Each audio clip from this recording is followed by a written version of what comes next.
Pukul 6 waktu Indonesia Tengah, Radio Republik Indonesia ND menghadirkan Warta Berita.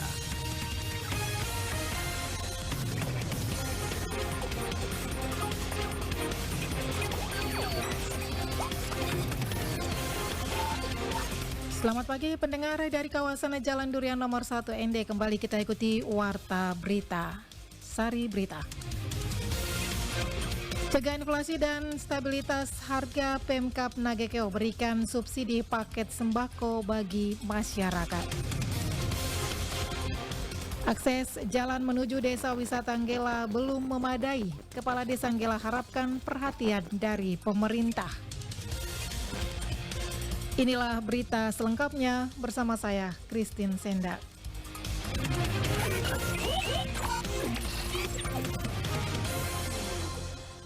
Dalam upaya pengendalian inflasi dan menjaga stabilitas harga sembako, Pemkab Nagekeo melakukan operasi pasar dengan memberikan subsidi paket sembako yang akan berlangsung hingga Desember mendatang.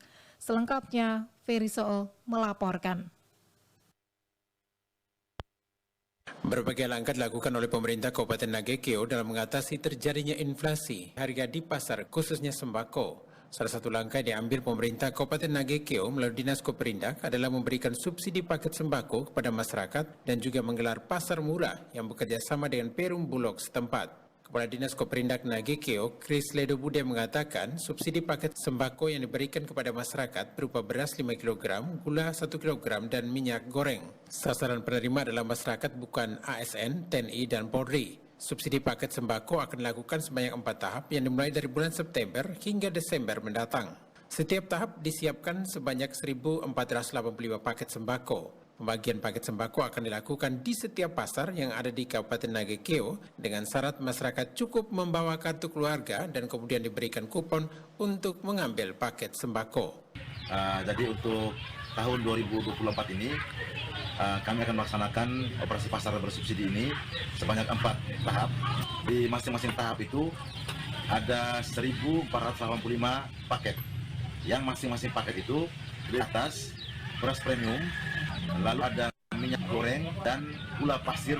Dengan pemberian subsidi paket sembako diharapkan dapat menekan terjadinya kenaikan harga kebutuhan pokok di tengah masyarakat. RRI Ende Ferry Sool melaporkan.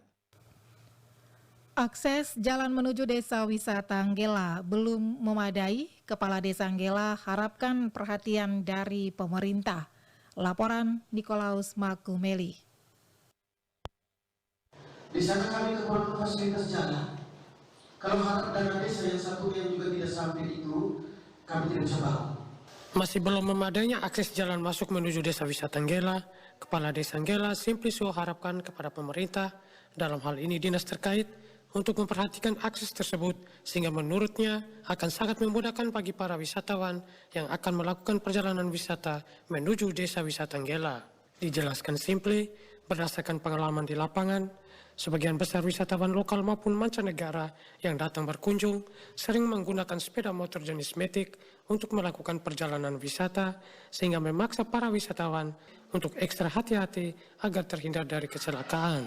Mohon kami punya lokasi-lokasi wisata di Nggela itu, selain rumah adat kami yang berjejeran indah, selain air Bawi menjadi pemandian pelira yang terkenal sampai di daerah luar, selain ada sekarang kami bangun lagi di sana itu Nggela Beach Bungalong.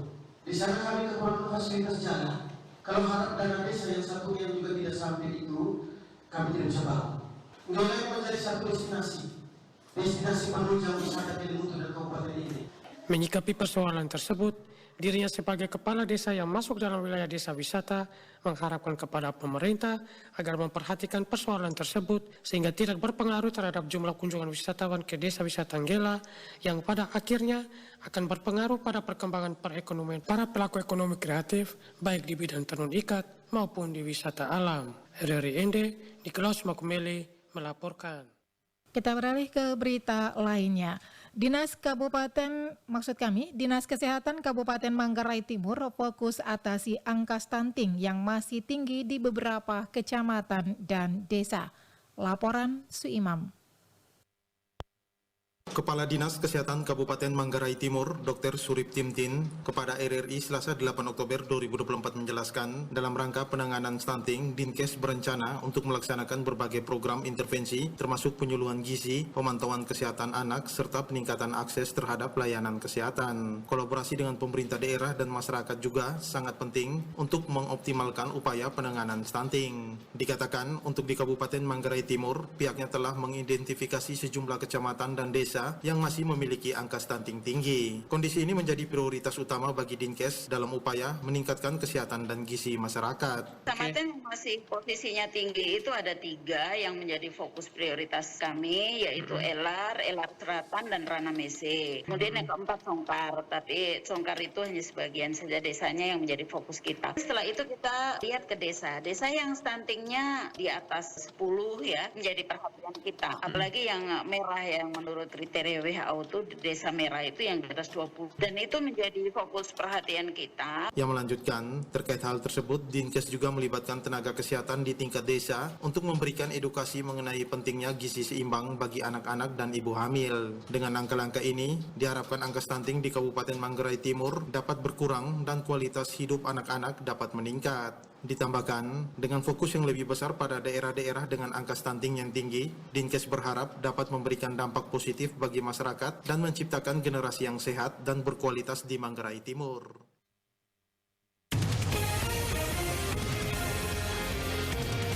Anda sedang mendengarkan Warta Berita RRI ND. Siaran ini juga bisa Anda dengarkan melalui RRI Digital dan rri.co.id.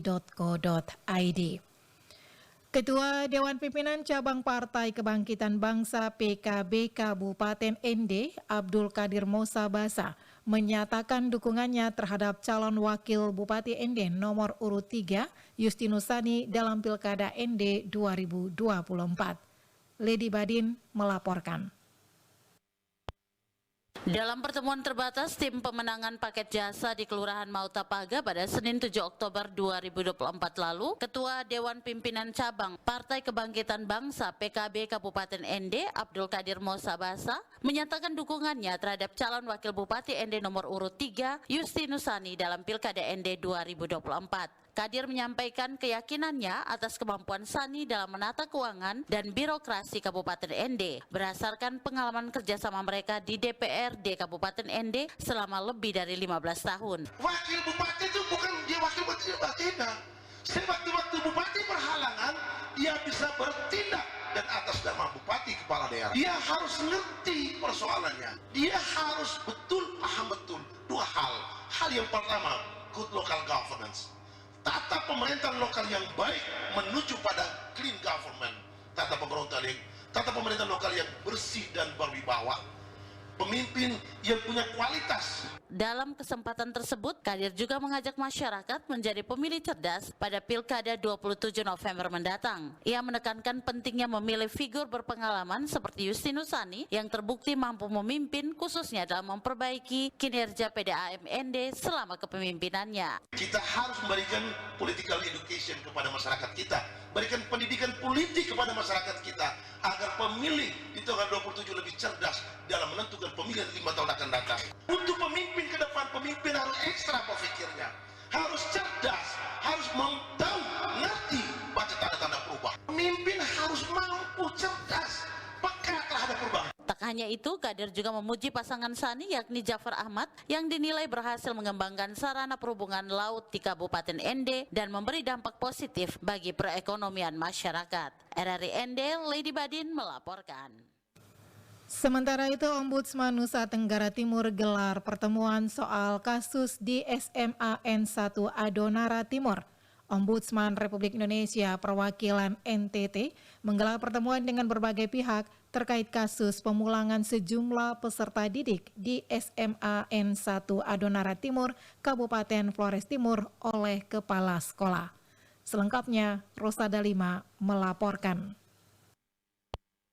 Dari Ombudsman Republik Indonesia memfasilitasi pertemuan secara virtual. Pertemuan yang dilaksanakan pada Jumat pekan lalu ini dihadiri perwakilan Inspektorat Kementerian Pendidikan, anggota Komisi Perlindungan Anak Indonesia, dan Kepala Bidang Pendidikan Dasar dan Menengah Dinas Pendidikan Provinsi NTT. Tidak ketinggalan juga perwakilan Ombudsman NTT, Pengawas Pendidikan Kabupaten Flores Timur, dan juga Kepala Sekolah SMA 1 Adonara Timur, Markus Kopong Sanga.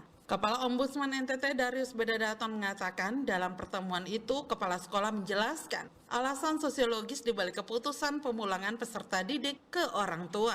Keputusan ini katanya diambil untuk menjaga ketertiban dan mencegah potensi gangguan keamanan yang dapat meluas ke lingkungan tempat tinggal siswa. Namun menurut Darius Bedadaton, keputusan tersebut belum sepenuhnya merujuk pada Permendikbudristek nomor 46 tahun 2023 yang mengatur pencegahan dan penanganan kekerasan di lingkungan satuan pendidikan.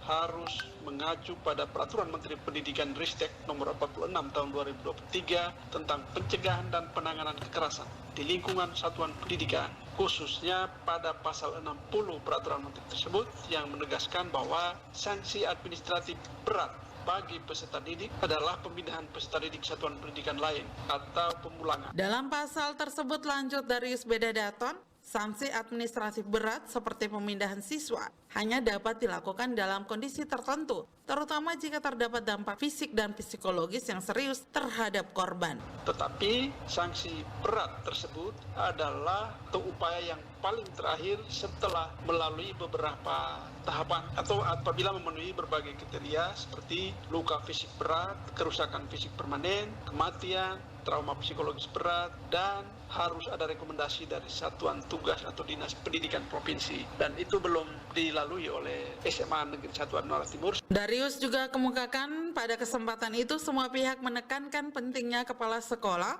untuk mendiskusikan kembali keputusan tersebut bersama Dewan Guru agar sesuai dengan ketentuan yang berlaku. Hal ini bertujuan menjamin hak pendidikan siswa dan menjaga kepentingan terbaik bagi anak. Ombudsman NTT berkomitmen melakukan pemeriksaan lebih lanjut guna memastikan SMAN 1 Adonara Timur mematuhi peraturan yang ada demi mencegah pelanggaran hak-hak pendidikan peserta didik. RRI ND, Rosada Lima melaporkan.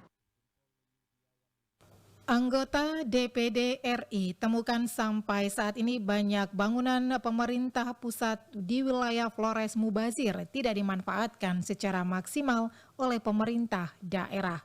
Laporan Rovinus Wula. Hal ini disampaikan anggota DPD RI Angelis Wakekako dalam dialog interaktif pasca pemilu bersama RRI pada Selasa 8 Oktober 2024. Angelo mengatakan ketika berbicara angka kemiskinan di NTT hari ini, garis angka kemiskinan kita 527.000, sementara angka kemiskinan di NTT ada 19% atau hampir 20% orang NTT yang hidup di bawah garis kemiskinan. Ia menjelaskan kurang lebih 1 juta orang tiap bulannya tidak bisa mendapatkan 500.000 di bawah garis kemiskinan. Yang menariknya lagi ketika pemerintah menerapkan satu skema yang namanya ekstri parveti, kemiskinan ekstrim, pendapatan di bawah 300.000 masih ada 4% orang NTT, jikalau ada 5 juta penduduk masih ada 200.000 lebih atau hampir 300.000 orang NTT yang setiap bulan pendapatannya tidak mencapai 300.000 dan itu masih terjadi di NTT. Terkait hal itu, Angelo mengatakan apa yang harus gerak yakni ada kolaborasi lintas sektor dan tidak bisa sepenuhnya hanya orang di Senayan, DPR RI, DPD RI, tetapi yang dibutuhkan adalah kolaborasi tingkatan di pemerintah provinsi, pemerintah daerah, kabupaten, kota, sampai ke tingkat desa. Nah, temuan saya juga begitu banyak bantuan pemerintah pusat di NTT itu mubazir loh. Coba cek di Flores Timur. Saya tuh tahun lalu sama investor, saya investor ke Pemda Flores Timur untuk mengelola itu yang namanya integrated cold storage di pinggir kota Larantuka yang dibangun pemerintah pusat 15 miliar lebih. Bangun dibangun di tahun 2018, tapi sampai hari ini mubazir, dan itu kapasitasnya 100 ton. Nggak dipakai, itu kan bangunan yang dibangun pemerintah pusat. Begitu banyak investasi yang digelontorkan pemerintah pusat ke daerah NTT, tapi tidak dipakai secara maksimal. Dan dapat info di ND juga itu ada katanya, di ND. Bangunan-bangunan pemerintah pusat yang mubazir begitu saja. Sehingga problem NTT, pemerintah pusat sudah berpihak. Problemnya adalah bagaimana pemberdayaan di tingkat lokal. Itu problem serius. Angelo mengatakan ada temuan begitu banyak bantuan pemerintah pusat di NTT mubazir seperti di daerah Flores Timur ketika dirinya bersama investor untuk mengelola integrity coastor di pinggir kota Larantuka yang dibangun pemerintah pusat senilai 15 miliar lebih pada tahun 2018 silam, tetapi sampai hari ini mubazir, sementara bangunan tersebut memiliki kapasitas 100 ton dan tidak dipakai oleh pemerintah daerah. Lanjut Angelo, begitu banyak investasi yang digelontorkan pemerintah pusat ke daerah NTT tetapi tidak digunakan secara maksimal. Selain di Flores Timur, ada juga di Kabupaten Ende ditemukan ada bangunan yang dibangun oleh pemerintah pusat mubazir, sehingga problem yang terjadi di NTT bukan tidak ada keberpihakan dari pemerintah pusat, tetapi bagaimana pemberdayaan di tingkat lokal, dan itu problem yang sangat serius. RRI Endorfinus Fula melaporkan. Kita beralih ke berita lainnya. SG, seorang terdakwa kasus tindak pidana perdagangan orang atau TPPO di Kabupaten Ngada, diancam hukuman maksimal 15 tahun penjara. Laporan Oris Goti. Itu tujuannya untuk mengeksploitasi. SG telah menjalani 5 kali persidangan di Pengadilan Negeri Bajawa dan saat ini ditahan di Rutan Bajawa. Jaksa Penuntut Umum Genta Utama Putra mengungkapkan bahwa SG didakwa melanggar pasal 2 ayat 1 dan 2 Undang-Undang Nomor 21 Tahun 2007 tentang pemberantasan TPPO. Berdasarkan undang-undang ini, SG dianggap mengeksploitasi korban dan melakukannya dengan tujuan eksploitasi. Perbedaannya itu yang pasal pertama itu dia mengakibatkan orang itu tereksploitasi, yang kedua itu dia tuh tujuannya untuk mengeksploitasi. Itu aja beda. Dan ancaman hukuman? Ancamannya itu maksimal 15. Menurut Genta, selama persidangan SG menunjukkan sikap kooperatif dan berniat membayar restitusi kepada korban YD, seorang warga Mangulewa Ngada. Kasus ini sudah memasuki tahap akhir dengan menyisakan 2 kali sidang. Nantinya jaksa akan menghadirkan saksi-saksi penting termasuk dari pihak keluarga korban, perwakilan LPSK dan suster dari Gembala Bayi. Kooperatif dan yang bersangkutan juga kalau dia tidak berubah pikiran akan membayar biaya restitusi. Oh, ada juga restitusi. Ada restitusinya kurang lebih itu 3 juta berapa. SG sendiri berperan sebagai penyalur tenaga kerja ilegal, mendapatkan keuntungan antara 2 hingga 3 juta rupiah untuk setiap pekerja yang dia salurkan. Kasus ini bermula pada Mei 2022 ketika YD, korban asal Mangulewa, bertemu dengan SG yang menawarkan pekerjaan di Jakarta. Tanpa ijazah dan KTP, YD menerima tawaran tersebut. Sayangnya YD kemudian dikirim ke Medan sebagai pembantu rumah tangga dengan kondisi kerja yang buruk, sehingga ia memutuskan untuk melarikan diri. Dari Ngada, RRI Ende, Oris Goti melaporkan. Laporan dari Oris Goti sekaligus menutup warta berita pagi ini. Mewakili seluruh kerabat kerja yang bertugas, saya Christine Senda, selamat pagi.